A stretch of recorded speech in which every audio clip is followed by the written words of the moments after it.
سلامونه ملګرو نیکې هیلې او احترامات مې ومنئ ستاسو ورور ستاسو ملګری بدل عظیم پرهر یم په دې هیله یم چې روغ جوړ به خوشحاله وئ. نن را سره خپل مشر خپل ملګری پرهادري پرهار ولاړ دی. نه به تاسو ته شعرونه ډالۍ کوو. هیله لرم چې خوښ به مو شي.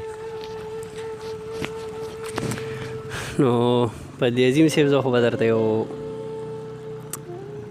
آزاد نظم دی هغه به درته واورم.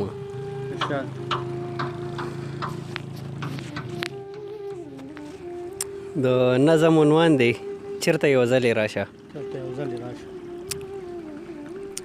دغه یو څو خطونه څو تصویرونه ورسره ستا د لاسو نښې نښانې پرتې دي.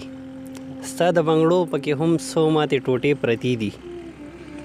خلک وده دی موسم د ژمي سنیمه شپه ده.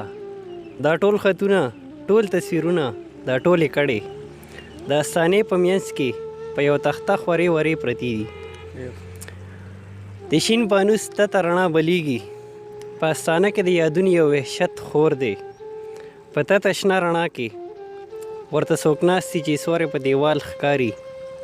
غرق په سوچونو کې دی لکه چې درد په احساس د قیامت خور دی. سترګو کې نمې ښکاري د زړه پټ غمې ښکاري.